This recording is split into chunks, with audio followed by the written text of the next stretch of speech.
Hi friends, welcome to my channel. మనం ఈరోజు గుమ్మడికాయ వంకాయ కూర చేయబోతున్నాం. అందుకని నేను కావాల్సిన పదార్థాలు తీసుకున్నాను. అవి ముక్కలు ముక్కలుగా కట్ చేసుకున్నాను. అయితే స్టవ్ వెలిగించుకొని బాండి పెట్టుకొని అది వేడయ్యాక మనకి తగినంత ఆయిల్ వేసుకోవాలి.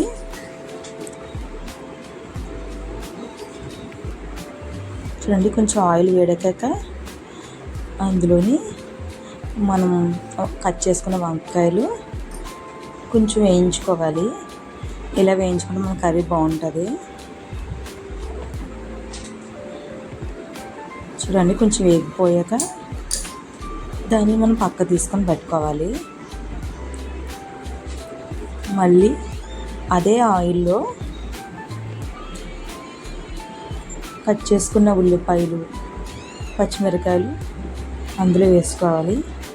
మీకు ఇష్టం అంటే ఇందులో పోపులు కూడా వేసుకోవచ్చు ఫస్ట్, కానీ నేను ఉల్లిపాయలు పచ్చిమిరకాయలు వేసుకున్నాను. చూడండి ఫ్రెండ్స్,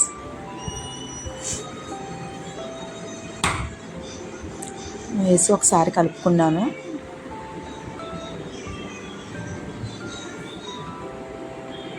తర్వాత ఉల్లిపాయలు త్వరగా వేగడానికి తగినంత సాల్ట్ తీసుకున్నాను.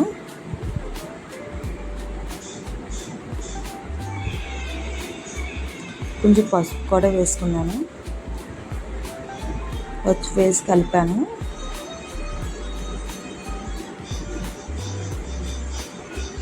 మీకు నచ్చితే వేసుకోవచ్చు, లేకపోతే లేదు, మీ ఇష్టం బట్టి ఉంటుంది. అందులో కొంచెం టమాటీ కూడా 2 టమాటీస్ తీసుకున్నాను. అది కొంచెం కలియబెట్టాలి.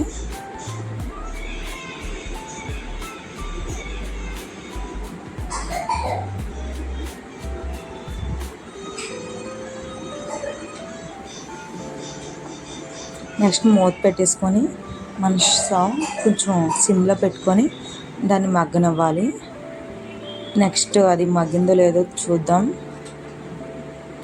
కొంచెం అయితే మగ్గింది. దాని తర్వాత మనం కట్ చేసుకున్న చిన్న కట్ చేసుకున్న గుమ్మడికాయ ముక్కలు వేసుకోవాలి. ఇవి మొత్తంగా మళ్ళీ ఒకసారి కలుపుకొని మగ్గించుకోవాలి.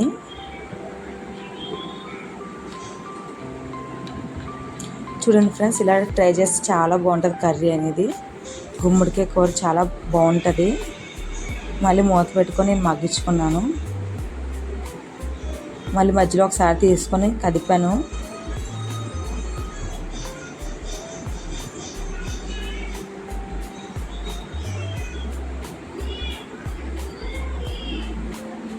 మళ్ళీ ఒక 10 మినిట్స్ మూత పెట్టి మగ్గించుకున్న తర్వాత అందులో మనం ముందుగా నూనెలో వేయించి తీసుకున్న వంకాయలు అందులో కలిపేసి పెట్టేసుకోవడమే. ఇది మళ్ళీ మొత్తాన్ని మనం ఒకసారి బాగా కలుపుకోవాలి.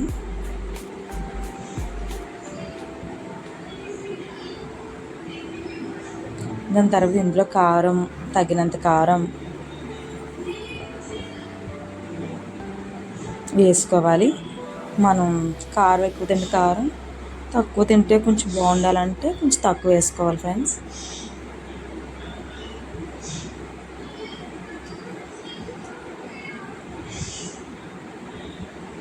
తర్వాత ఇందులో కొంచెం వాటర్ పోసుకున్నాను నేను. అండ్ ఇందులో బెల్లం కూడా వేసుకున్నాను ఫ్రెండ్స్. తర్వాత మూత పెట్టుకోవాలి.